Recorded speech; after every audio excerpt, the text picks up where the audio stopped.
할렐루야. 오늘 이 오후에 나오신 여러분들 주님의 이름으로 축복합니다. 하루는 철수가 학교에서 성적표를 가지고 왔습니다. 60점이 넘는 과목이 하나 없었습니다.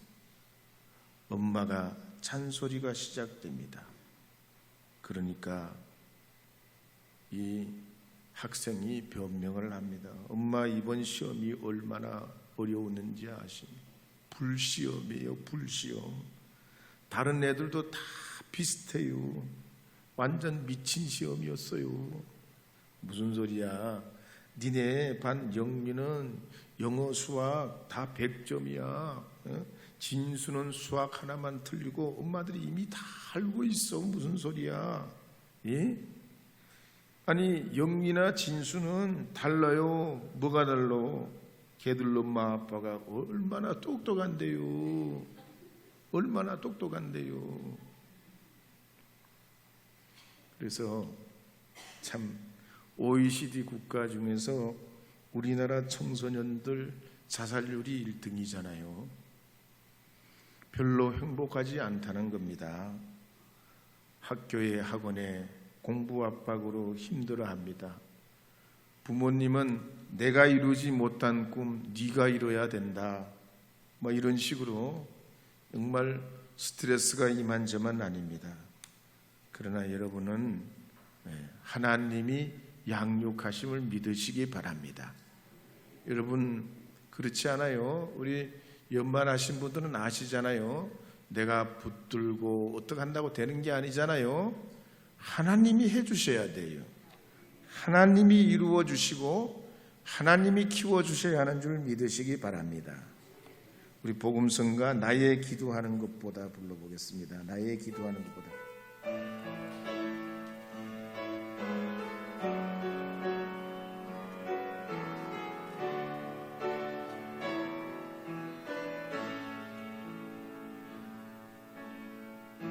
나의 기도하는 것보다 더욱 응답하실 하나님,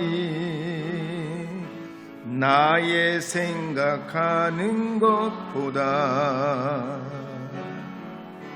더욱 이루시는 하나님,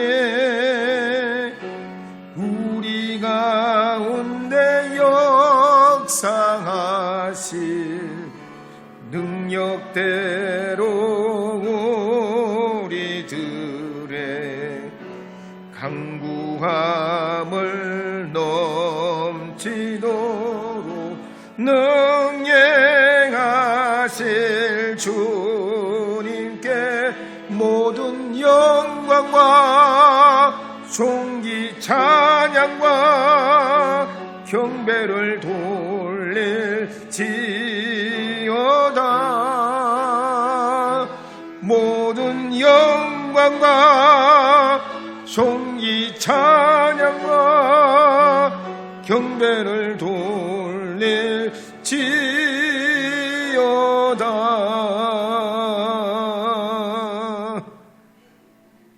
바울은 이제 밀레도에서 에베소 장로들과 마지막 고별 만남을 가지게 됐습니다.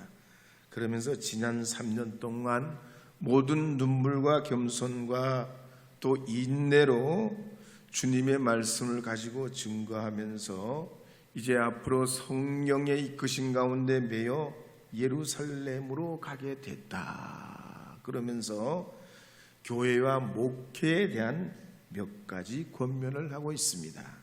그래서 사도행전 20장 29절 30절에 보면 이렇게 기록하고 있습니다. 함께 읽어보겠습니다. 내가 떠난 후에 살아온 이리가 여러분에게 들어와서 그 양떼를 아끼지 아니하며 또한 여러분 중에서도 제자들을 끌어 자기를 따르게 하려고 어그러진 말을 하는 사람들이 일어날 줄을 내가 아노라.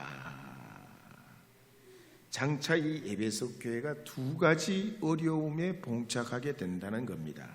첫째는 외부에서 흉악한 이리떼가 교회 안으로 들어온다는 겁니다. 또 다른 하나는 내부에서 지금 이 바울의 이야기를 듣고 있는 자들 중에서 치우친 자가 일어나서 사람들을 넘어지게 할 거라 그럽니다. 일제 강점기에 관한 이야기에 보면 이런 이야기가 있습니다. 우리나라가 해방이 될 때 상하이 임시정부에서 활동하던 백번 김구 선생이 들어오셔서 만나고 싶은 사람 중에 한 사람이 있었는데 그 사람이 누구냐면 경주 최부자였습니다. 이분의 본명이 최준이라는 사람인데요. 모처에서 김구 선생과 만나게 됐습니다. 김구 선생은 그동안 독립자금을 보내준 것에 대해서 이 최부자에게 감사하면서 그 장부를 열어서 확인을 해보라고 합니다.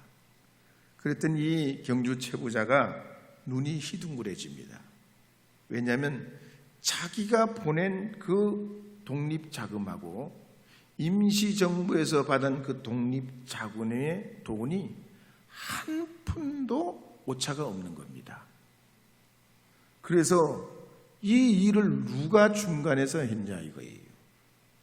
그랬더니 최부자가 백산상회의 안희재 선생이 이 일을 중간에서 했다 그럽니다.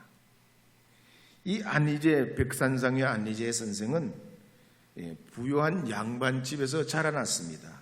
근데 을사늑약으로 나라의 외교권이 박탈당할 때 중고등학교를 나오고 지금으로 말하자면 고대 전신인 보성 전문학교를 경제과를 나오면서 나라를 위한 뭔가를 굉장히 고심하다가 지방에 학교를 세우고 또 돈이 있어야 독립운동도 하고 나라를 재건할 수 있다고 생각해서 자기 집에 있는 그 당시에 2,000마지기를 팔아가지고 몇 마지기요? 2,000마지기면 200평씩 해도 엄청나죠. 넓은 뜰에서는 300평이 한 마지기잖아요. 2,000마지기를 팔아가지고 부산에 백산상회를 세웁니다. 겉으로는 곡물이나 면포, 해산물 같은 걸 파는 가게지만 진짜는 독립자금을 조달하기 위해서 일했습니다. 영업이익은 사실 별로 없는데 계속 독립자금을 보내다가 보니까 가게가 파산하게 됩니다.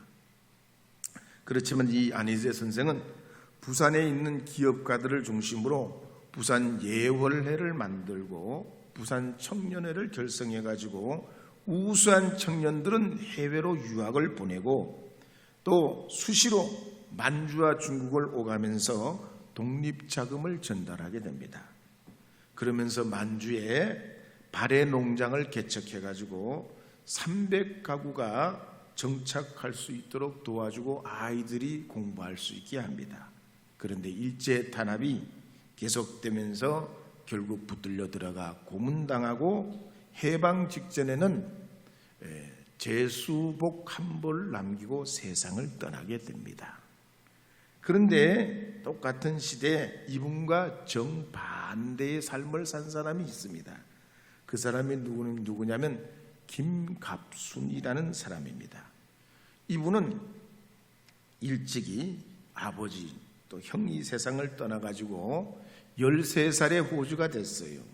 어머니는 장터에서 국밥을 팔고 관아에 심부름을 하는 노비였습니다. 어머니가 노비면 그 자식도 노비예요. 그래서 이 김갑순이가 그 공주 감령의 사또 요강을 청소하는 일을 했습니다. 그러던 차에 어떤 유력한 사람을 큰 위기에서 구해줘요. 생명을 살려줘요. 그거가 이제 공이 돼가지고 이 사람이 노비에서 아전이 됩니다. 그러니까 아전이 된 다음에 얼마나 윗사람들에게 잘하는지 돈이 생기면 다 그 윗사람한테 상납금으로 주고 자기는 그 남은 부스러기로 생활을 합니다. 그러니 상전들이 김갑순하면 그냥 입에 침이 마르도록 칭찬을 하고 그럽니다. 근데 이분이 그러니까 그 덕에 30대에 부여군수, 노성군수, 임천군수, 공주군수, 군수를 6번이나 해요. 그리고 1910년 일제강점기로 들어가면서 받아둔 백성들에게 받아둔 그 세금을 자기 주머니에 다 털어넣었어. 그러고는 돈이 되는 일이라면 뭐든 다 합니다. 시장에 점포를 만들어가지고 세를 받고, 배를 빌려주고 세를 받고, 강이 넓은 데는 배를 25척 넣고 그 강을 건너가는 그 배 다리를 건너가는 사람한테 다 세금을 다 받아요. 그리고는 대정극장, 공주극장, 논산극장을 세워가지고 돈을 끌어모으고 유성온천을 그 사람이 세웁니다. 그러니 하여튼 돈 되는 일은 다 하고 정보를 알아가지고 저 충남도청이 생긴 데는 정보를 알고 그 지역 일대 땅을 다 사버려요. 1930년대 대전의 땅 40%가 김갑순의 땅이 됩니다. 공주에는 이 김갑순의 땅이 얼마나 많은지 김갑순 때문에 농사 짓고 먹고 사는 사람이 3-4천 명이 됐어요. 충청도 제일 가는 부자가 됐습니다.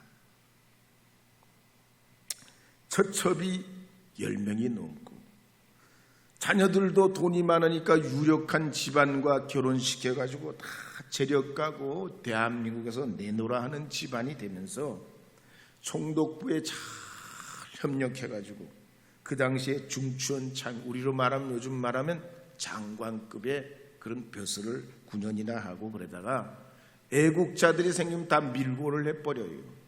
그러다가 8.15 해방이 왔네. 8.15 해방이 왔어. 왜 어떻게 됐겠어요? 7.18로 몰려가지고 고생을 하다가 1961년도에 사망하게 되는데 그 자손들이 말이죠, 김갑순이 남긴 1000만 평의 땅을 조상 땅 찾아주기 서비스를 통해서 100억대 넘는 부자가 됐다 하는 그런 글을 제가 본 적이 있습니다.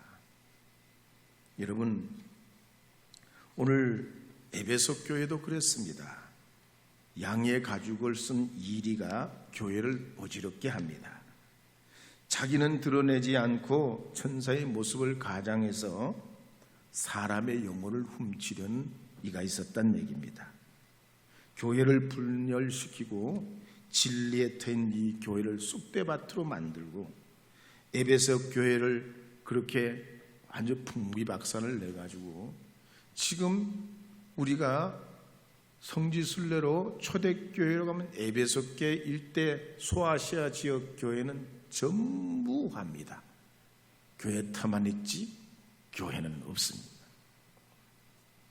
그래서 바울은 에베소서 2장 19절에서 20절에 이렇게 권면하는 내용이 나옵니다. 함께 읽어보겠습니다. 에베소서 2장 19절 20절입니다. 그러므로 이제부터 너희는 외인도 아니요 나그네도 아니요 오직 성도들과 동의한 시민이요 하나님의 권석이라.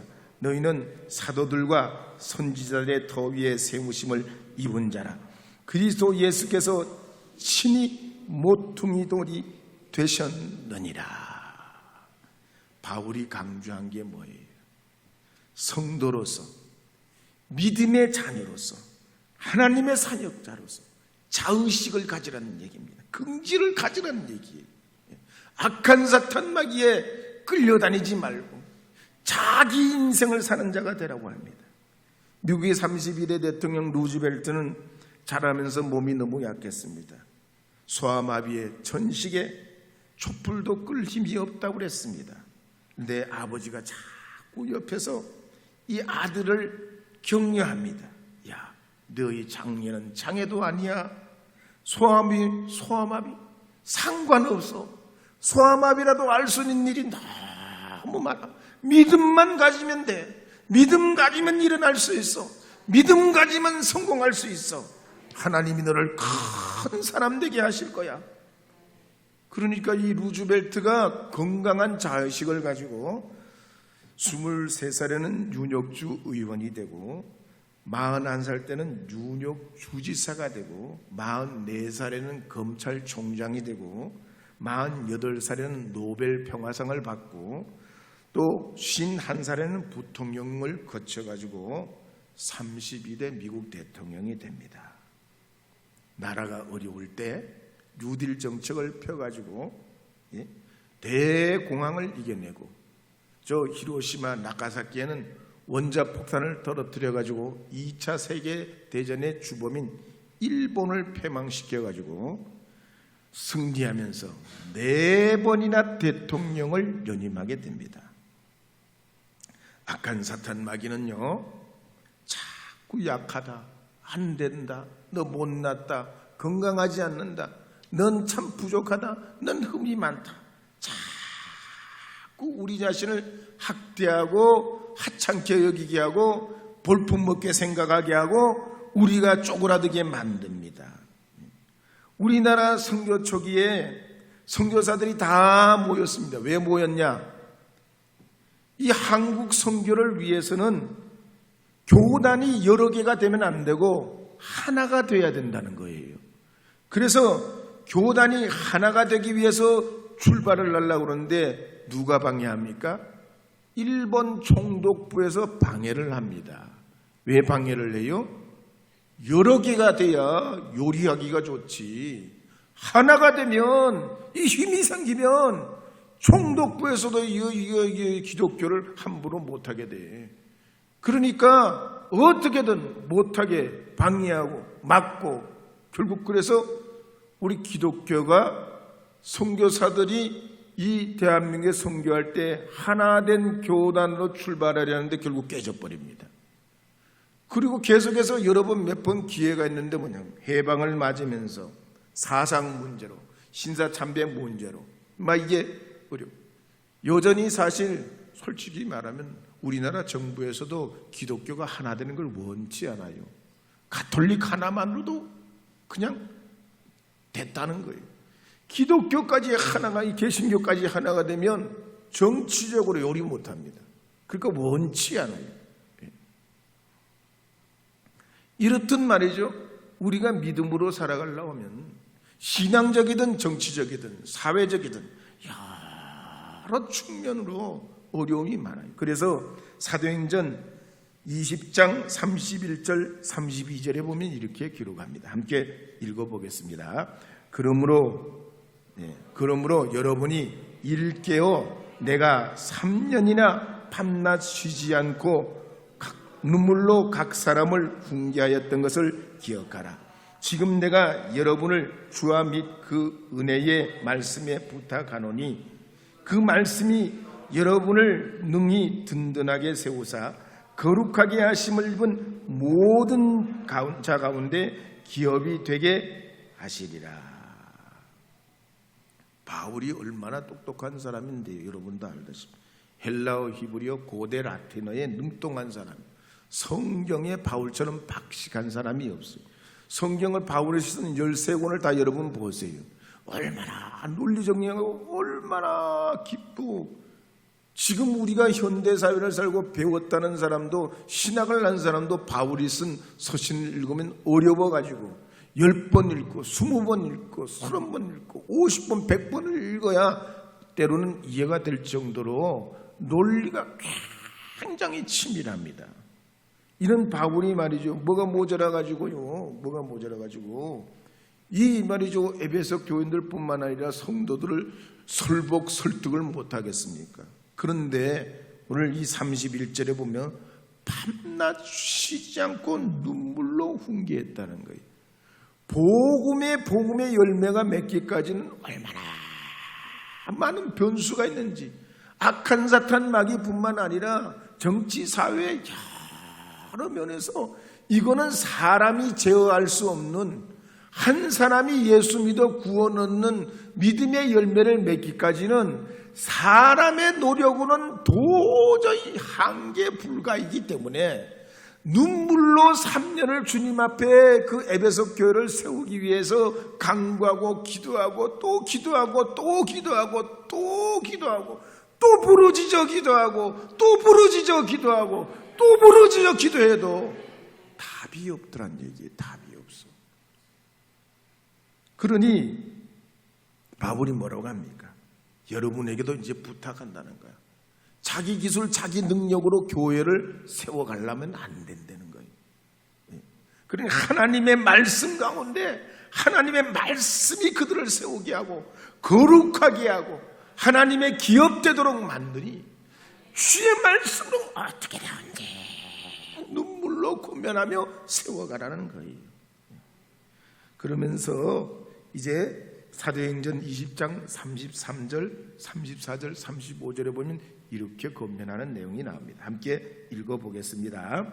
내가 아무의 은이나 금이나 의복을 탐하지 아니하였고 여러분들이 아는 바와 같이 이 손으로 나와 내 동행들이 쓰는 것을 충당하여 범사에 여러분에게 모본을 보여준 바와 같이 수고하여 약한 사람들을 돕고 또 주 예수께서 친히 말씀하신 바 주는 것이 받는 것보다 복이 있다 하심을 기억하여야 할지니라.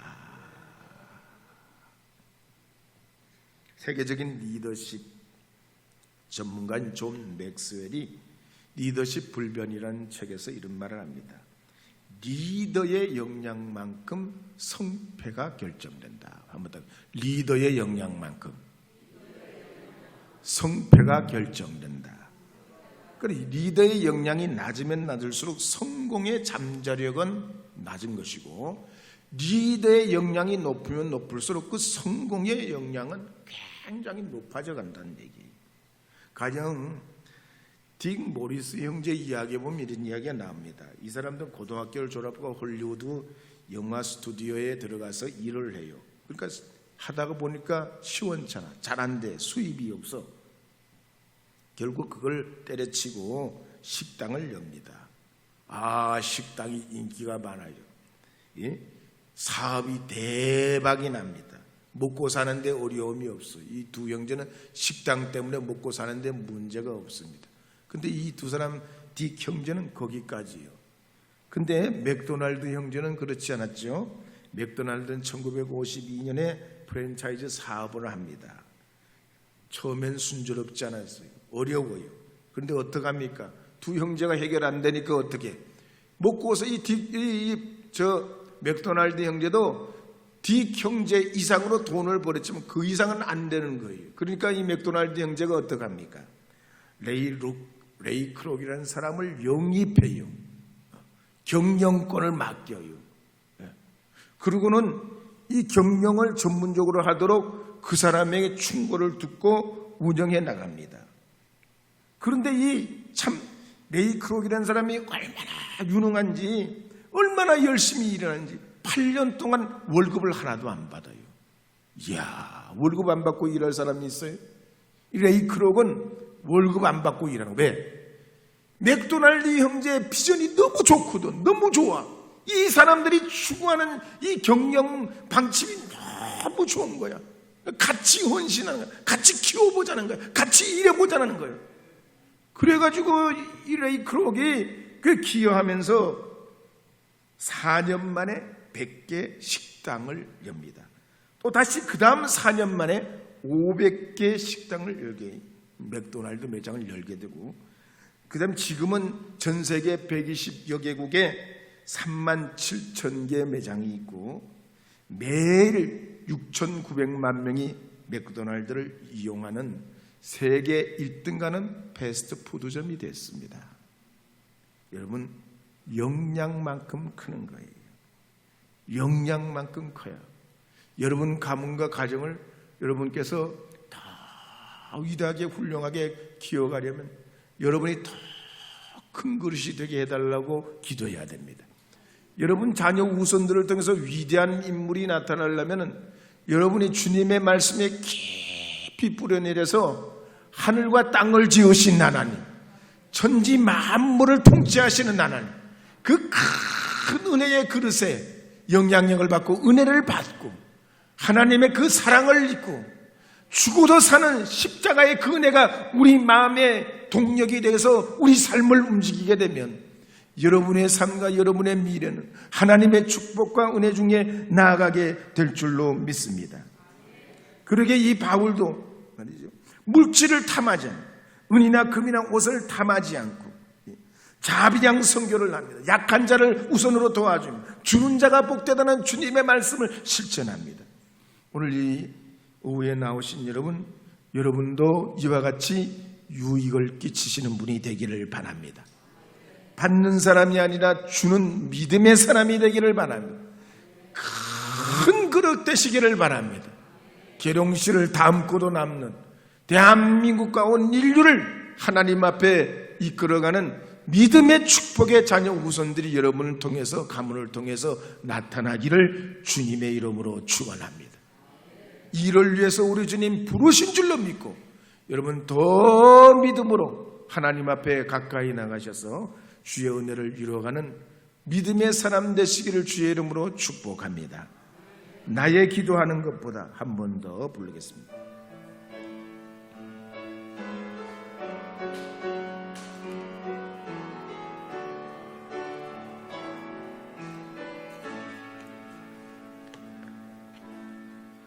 나의 기도하는 것보다 더욱 응답하실 하나님, 나의 생각하는 것보다 더욱 이루시는 하나님, 우리 가운데 역사하신 능력대로 우리들의 강구함을 넘치도록 능행하실 주님께 모든 영광과 존귀 찬양과 경배를 돌릴지어다.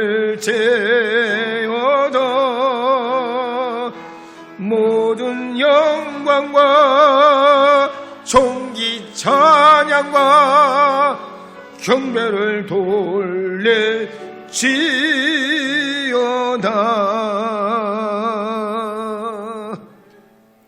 사도행전 20장 36, 37, 38절 한 번 더 읽어보겠습니다. 이 말을 한 후에 무릎을 꿇고 그 모든 사람들과 함께 기도하니 다 크게 울며 바울의 목을 안고 입을 맞추고 다시 그 얼굴을 보지 못하리라 한 그 말로 말미암아 더욱 근심하고 배에까지 그를 전송하니라. 여러분, 이 바울과 에베소 장로들의 마지막 작별 장면을 한번 보세요. 은혜와 감동과 눈물이 있습니다. 만날 때보다 헤어질 때에 아름다움이 더합니다. 성경에 보면 예수님께서도 제자들을 처음 부르실 때보다 부활하신 이후에 이제 제자들과 헤어지기 직전의 장면을 보면 얼마나 감동적인지 모릅니다. 가령 예수님께서는 실망하고 낙심한 제자들을 찾아다니십니다. 엠마오로 내려간 제자를 찾아다니시고 마가의 다락방에서 두려워서 떨고 있는 제자들을 찾아가십니다. 또 빈무덤으로 달려온 막달라 마리아를 만나서 너희보다 먼저 갈릴리에 가리라 약속해 주시고, 낭망에서 갈릴리로 내려간 7 제자 베드로, 도마, 나다나엘, 세베대의 아들 야고보, 요한, 다른 2 제자도 만나 주셨습니다. 그러면서 내 양을 먹이라 사명을 일깨워 주시고, 마태복음 20장 19절에서 20절 말씀, 가라 제자 삼으라 가르치라 말씀, 마태복음 20장 19절 20절 읽어보겠습니다. 그러므로 너희는 가서 모든 민족을 제자로 삼아 아버지와 아들과 성령의 이름으로 세례를 베풀고 내가 너희에게 분부한 모든 것을 가르쳐 지키라. 볼지어다 내가 세상 끝날까지 너희와 항상 함께 있으리라 하시니라. 아멘. 여러분, 정말 그리스도인은 이래서 멋있어요. 해가 뜰 때보다 해가 질 때 더 낙조가 아름답듯이 말이죠. 예수님 안에는 만남보다 헤어질 때 더 아름다운 법이에요. 여러분도 그런 만남을 이루어 가시기를 바랍니다. 그런 아름다운 성도들이 되시기를 주의 이름으로 축복합니다. 할 수만 있다면 하나 되시되 주님의 뜻이 있어서 우리가 작별하고 이별하게 될 때는 이 바울의 이 작별 장면, 예수님의 이 작별 장면을 여러분 떠올리시면서 하나님의 그 아름다운 성도의 길을 걸어가시는 주님의 사람들이 되시기를 다시 한번 축복합니다.